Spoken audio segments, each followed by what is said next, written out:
रक्षा same बिल्कुल अपने Pakistani type का है सेम। रात के टाइम में ना लाइटिंग के साथ शहर की एक लुक ही और हो जाती है।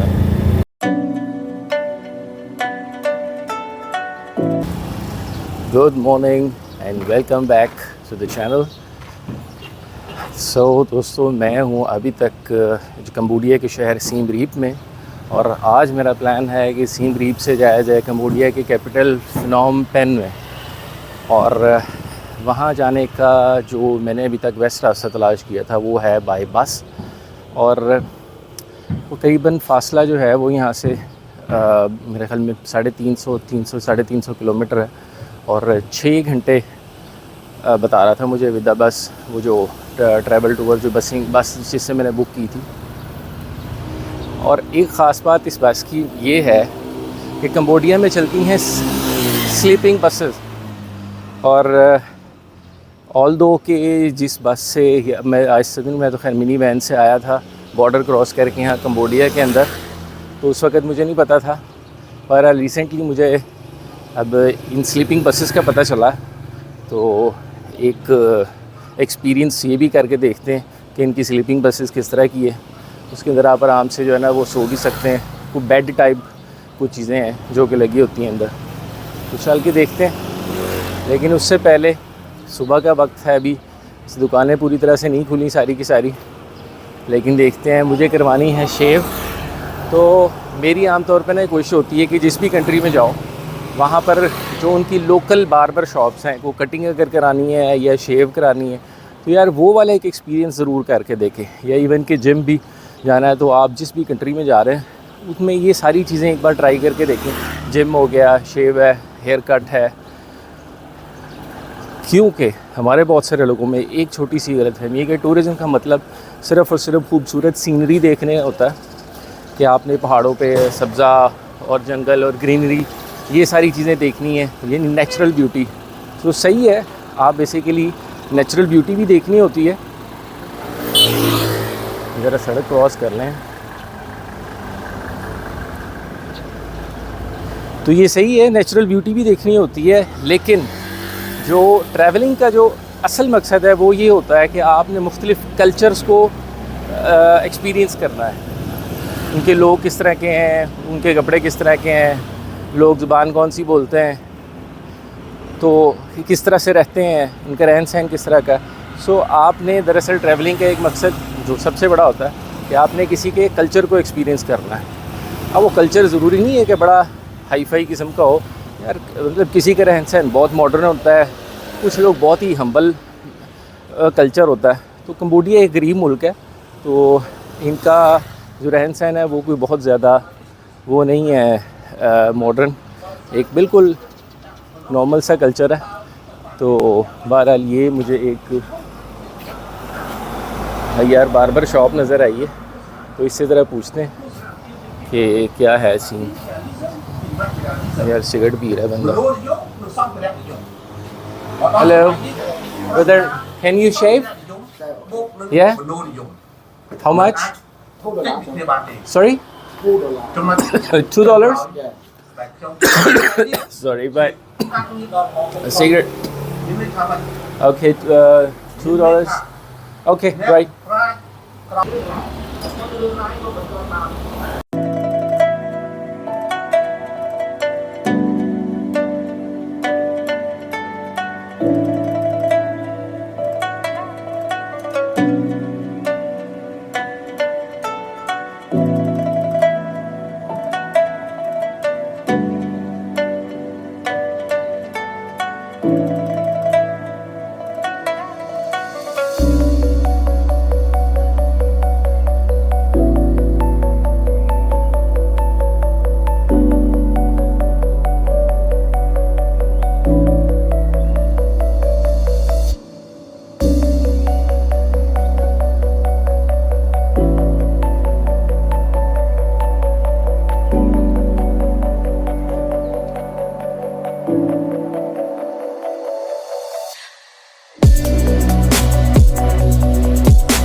तो भैया शेव हो गई।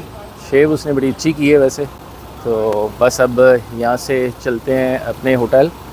और हाँ, जो बस मैंने बुक की थी आप वो टर्मिनल से भी डायरेक्टली ले सकते हैं। और दूसरा यहाँ पे ना बहुत सारी ट्रैवल एजेंसियाँ हैं, थोड़े थोड़े देर के बाद आपको नज़र आ जाती हैं, तो आप उस ट्रैवल एजेंसी से भी अपनी बस बुक कर सकते हैं। उसका फ़ायदा ये होता है कि वो मुझे बोल रहा था कि हम आपको ना आपके होटल से पिक कर लेंगे और बस टर्मिनल तक छोड़ देंगे। तो थोड़ी देर तक बस अब वो भी आने वाला है। तो चलते हैं जनाब अपने होटल, बैग उठाते हैं और चलते हैं फिनोम पेन की तरफ।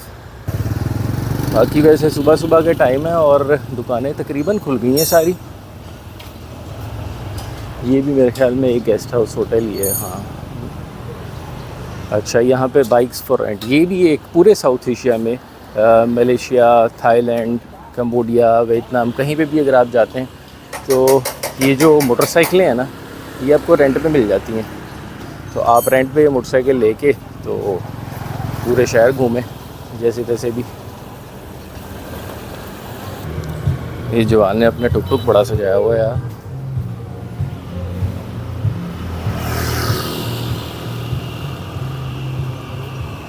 और इसके अलावा ये छोटे छोटे कैफ़ेज़ ये भी जगह जगह के ऊपर हैं और यहाँ पे ड्रिंक बड़ा सस्ता मिल जाता है आपको, हर तरह का जूस या कुछ भी, कॉफ़ी वटेवर आपको $1 या एक से भी कम डॉलर में आपको मिल जाती है। और ये आ गए जनाब अपना होटल, ये स्माइली सी बनी हुई है और इसका नाम भी ये स्माइली गेस्ट हाउस। तो ये मैंने बुक किया था और यहाँ पे जो रूम मुझे मिला है वो मिला है जनाब $10 एक नाइट के। तो मुनासिब सही रूम था, कोई इतना ज़बरदस्त नहीं था, लेकिन बहरहाल इट्स फाइन। पंखे शंखे लगे हुए हैं। लो भाई एक पंगा हो गया नया। अब वो जिस टूर एजेंसी वाले से मैंने टिकट बुक की थी कल, तो अब मैं उसका इंतज़ार कर रहा था, 10 साढ़े 10 का टाइम था। तो मैंने उसको फ़ोन किया, बंदा क्योंकि आया ही नहीं कोई पिक करने के लिए। तो फ़ोन पे जनाब मुझे कहता है कि भैया आपने जो टिकट बुक की थी 10:30 बजे वाली, वो रात के टाइम की थी, 10:30 सुबह के नहीं थे, क्योंकि वो जो स्लीपिंग बस है वो रात के टाइम पे चलती है। मैंने कहा यार अच्छे बंदे हो, बड़ा मुझे उस पर गुस्सा आया। खैर गया मैं उसके ऑफ़िस कि मुझे बताओ तो सही कि मैंने तुमसे कहा है कि मुझे सुबह की टिकट बुक करके दो, तुमने शाम की मुझे कर दी है। तो कहते जी कि आपको खुद पता होना चाहिए, स्लीपिंग बस जो है वो शाम के टाइम पे चलती है। एक तो यार मसला असल में यहाँ पर ये है कि अब इनकी एक तो एक्सेंट बहुत अजीब सा है, अंग्रेज़ी इतनी अच्छी नहीं आती, बोल लेते हैं ये सब लोग लेकिन इतनी अच्छी नहीं बोलते। और दूसरा स्पेशली इनका जो एक्सेंट है इंग्लिश का वो इतना स्ट्रॉन्ग है, वो एशियन, कि आपको बातें ना समझ आती हैं और ना इनको आपकी पूरी तरह से समझ आती है। तो ये एक इशू बहुत बड़ा है भाई। साउथ एशिया में ट्रैवल करना है ना तो बहुत सोच के, बहुत ही अच्छी तरह से ध्यान से इनकी बात सुननी है और उनको सुनानी है और फिर उसके बाद कंफर्म करना है कि भाई इसको वही समझ आई है जो आपने उसको बताया। अदरवाइज़ फिर यही होगा कि आप सुबह 10:30 का समझ रहे हैं, अगला आपको रात के 10:30 की टिकट दे रहा है। तो खैर अब फ़िलहाल अब मैंने ये किया है कि एक मिनी वैन बुक की है। वो ज़रा थोड़ा सा जल्दी चली जाती है लेकिन ऑब्वियसली उसमें ज़रा स्पेस कम होगी। तो अब बस स्लीपिंग बस की बजाय मिनी वैन से चलते हैं फिनोम पेन की तरफ और उसके जाने में अभी 1.5 घंटा है। तो मैंने वैसे नाश्ता भी नहीं किया था और भूख भी लगी हुई है। यहाँ करीब मुझे एक इंडियन रेस्टोरेंट नज़र आया था, ये देखो सामने करीब वाला एक गुजरते हुए। अब पता नहीं इंडियन है पाकिस्तानी है जो भी है, इसको जाके ज़रा देखते हैं, खाना खाते हैं। उतनी देर तक अगर अपना टाइम भी किल हो जाएगा।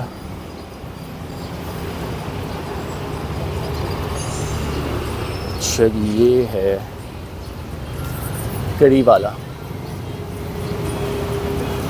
साथ में खाते हैं काफ़ी सारी चीज़ें। हेलो हेलो, इंडियन है? अच्छा तो कुछ मिल जाएगा सर खाने के लिए? आपने काफ़ी चीज़ें रखी हुई हैं, पराठा, चलें ज़बरदस्त है, ये पराठा वराठा मिल जाएगा? चलें sure. Hello hello, good morning. तो ये है जनाब इनका मेन्यू।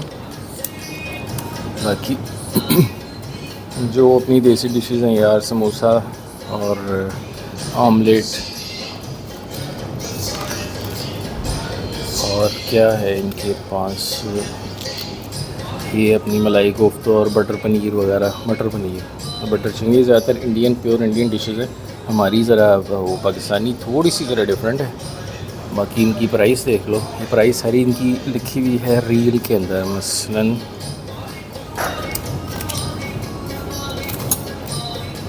अब जैसे ये है यार पराठा, इसकी प्राइस 9500 यानी 9500 9500 बन जाते हैं रफली $2। महंगा है यार इनका। चलो भैया, ये वैन अपनी आ गई है, इसके अंदर हमने जाना है। हेलो,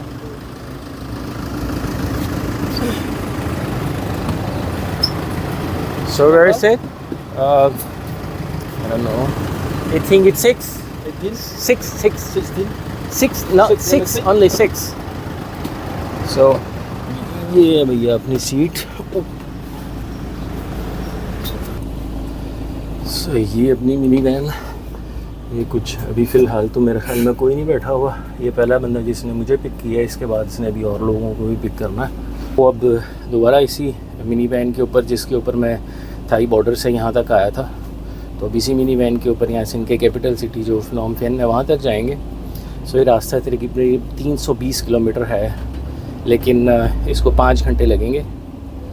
तो 5 घंटे, अब उम्मीद करता हूँ यार फिर कोई दोबारा कोई पंगा, कोई ट्विस्ट, उसके बगैर हम 5 घंटे में खैर खैरियत से इनकी कैपिटल फिनोम पेन पहुँच जाएँ।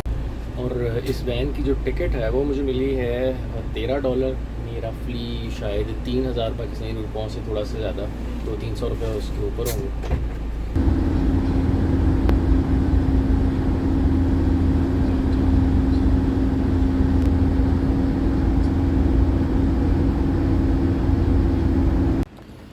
तो दोस्तों अभी तकरीबन मेरे ख्याल में 150 किलोमीटर हुआ है और 2.5 घंटे लग गए हैं, और अभी इतना ही टाइम और लग जाना है फिनोम पेन तक पहुँचते पहुँचते। यार इस मुल्क में मेरे ख़्याल में ना प्रॉपर हाईवे, जो प्रॉपर मोटरवे कोई नहीं है। जो आम सड़कें होती हैं जीटी रोड टाइप, वही वाली सड़कें हैं, और ज़ाहिर है कि उस सड़क के ऊपर एक ख़ास स्पीड से ज़्यादा तो नहीं चला जा सकता, तो बस इसीलिए रिम के चल रहा है। तो और मेरे ख़्याल में 2.5 घंटे लग जाएंगे इसको पहुँचते पहुँचते। तो ठीक है जी, चलते हैं फिर। और ये इनका है पेट्रोल पंप, इसने मेरा ख्याल है पेट्रोल भी भरवाना है यहाँ से। ज़रा पेट्रोल की प्राइस भी देखें, इनमें से कौन सा रेगुलर, मेरा ख्याल है ये है 4400 रील पर लीटर। ठीक है, पेट्रोल 4000, $1 में इनके 4000 रील होते हैं। सो 1.1 समथिंग डॉलर पर लीटर यहाँ पर पेट्रोल का रेट है।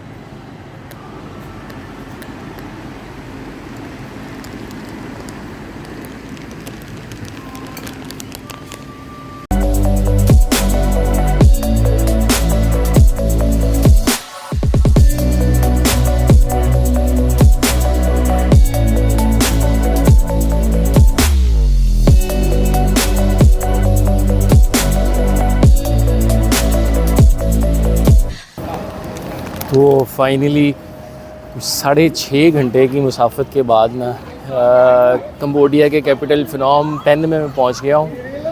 300 किलोमीटर का ये फ़ासला था सिर्फ, और इसमें पूरे 6.5 घंटे इस बंदे ने लगाए हैं। सो यहाँ से अंदाज़ा कर लो कि सड़कें यहाँ पे जो है ना वो कोई इतनी अच्छी नहीं है। तो लेकिन ये जो शहर है वैसे ये काफ़ी बड़ा है यार, जनरली नॉर्मली जिस तरह के कैपिटल सिटीज़ होते हैं। और बाकी अब यहाँ से मुझे चलना है फ़िलहाल अपने होटल तक, तो बैग वहाँ पर छोड़ते हैं, फिर उसके बाद देखते हैं क्या करना है। तो वो जाएंगे इन्हीं रक्षों के ऊपर, ये जो मेरे पीछे खड़े हुए हैं रक्षा, और या फिर टुक टुक। सो यू हैव दिस और this what? This one. Yeah, it's I think like tại bún tán. What do you want? I have to go to near airport. Oh. Okay. What do What? you want? Need tuk-tuk or pass app? This one tuk-tuk. Whatever. How much? Sorry? 10. How much is this? $10. 10? Yeah. $10? Yeah, yeah, Oh, yeah. no, 10 is Có too mẹ much. tới Pelier, có tới chết Pelier. Giờ biết thì nặng lắm. Nhưng nặng không Pelier. Mẹ thêm là $10 is too much. thêm. $10 तो बहुत ज़्यादा है भैया। हाँ तो भैया वो बंदा जो है ना, वो जो रिक्शे वाला आया था, वो पैसे बहुत ज़्यादा मांग रहा था यार। $10 मांग रहा था। रफली यहाँ से 9 किलोमीटर है मेरे ख्याल में, 9 या 10 किलोमीटर। तो मुझे शक हुआ कि पैसे बहुत ज़्यादा मांग रहा है। तो मैंने वो ग्रैब के ऊपर चेक किया, तो वही तकरीबन $3, $3-3.5 में आ गया रिक्शे वाला। तो बस अब इसके ऊपर ही चल रहा हूँ मैं। रिक्शा सेम बिल्कुल अपने पाकिस्तानी टाइप का है, सेम अपने जैसा रिक्शा है वो वाला। वैसे जो शहर की वाइब्स आई हैं पहली यार, वो कोई इतनी बुरी नहीं है। शहर जो है वो काफ़ी ज़्यादा मॉडर्न है, लेकिन खैर इसको एक्सप्लोर अब कल दिन की रोशनी में ही करेंगे, क्योंकि तो अब रात हो गई है काफ़ी ज़्यादा। और शहर इनिशियली जो पहला इंप्रेशन मेरे ऊपर पड़ा है वो यही है कि काफ़ी ज़्यादा बड़ा है, क्योंकि मेरे ख़्याल में एटलीस्ट कोई 45 मिनट से ज़्यादा मिनी वैन को लग गए थे जब वो शहर के अंदर एंटर हुआ है, वहाँ से उसके बस टर्मिनल तक, जो वैन का टर्मिनल था वहाँ तक। और वैन का टर्मिनल शहर के बिल्कुल सेंटर में है कहीं, सैली खमाई एक्सप्रेस ये नाम था इस वैन सर्विस का जिसके ऊपर मैं आया हूँ। तो मौसम भी यहाँ पे काफ़ी ज़्यादा बेहतर लग रहा है मुझे। या पता नहीं शायद रात का टाइम है उस वजह से गला मेरा बड़ा सब ख़राब हुआ है। गाड़ियाँ भी काफ़ी बड़ी बड़ी है, रेंज रोवर जा रही है।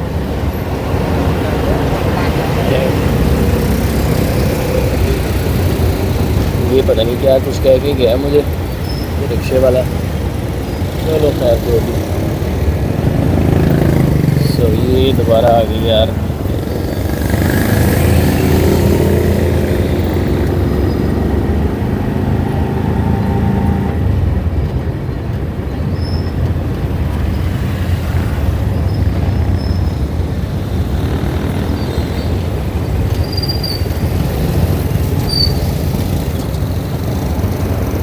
रात के टाइम में ना लाइटिंग के साथ शहर की एक लुक ही और हो जाती है।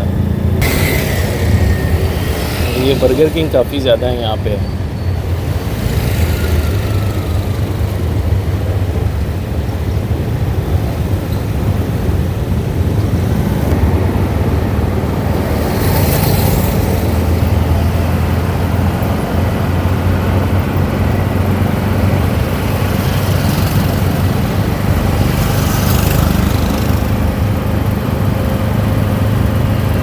काफ़ी ऊंची ऊंची इमारतें हैं यार इस शहर में, स्काई स्क्रैपर्स भी हैं, ये ऊंची ऊंची बिल्डिंग्स।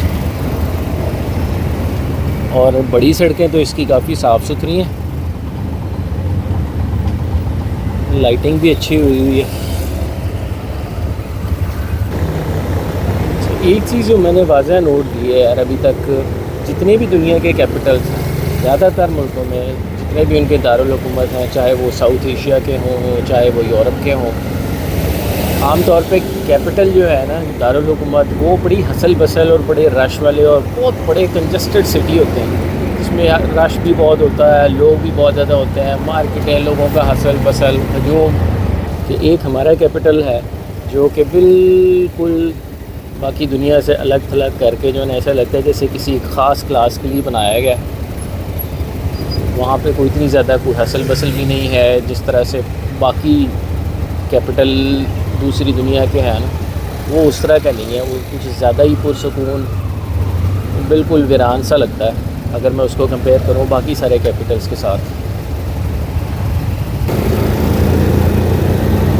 तो हमारे कैपिटल के अंदर ना इस तरह से बड़ी बड़ी मार्केटें, बड़े बड़े जूम कुछ भी नहीं है, बल्कि सिवाय वहाँ पर गवर्नमेंट के ऑफिसेज़ के और NGOs के ऑफिसेज़ के या इस तरह की जो इंटरनेशनल ऑर्गेनाइजेशंस हैं उनके ऑफिसेज़ के अलावा वहाँ पर कुछ भी नहीं है। और उनमें से भी ज़्यादातर जो है ना वो बिल्कुल कलाबंद, स्पेशली अगर जो एम्बेसी एरिया वो बहुत सारे लोग जानते हैं, वो एक वो डिप्लोमेटिक इनक्लेव बनाया हुआ है कि वो चारों तरफ से जंगलिया, कोई बंदा उसके अंदर ना आ सकता है ना जा सकता है। जाने के लिए भी स्पेशल एंट्री, स्पेशल टिकट लेके जाओ।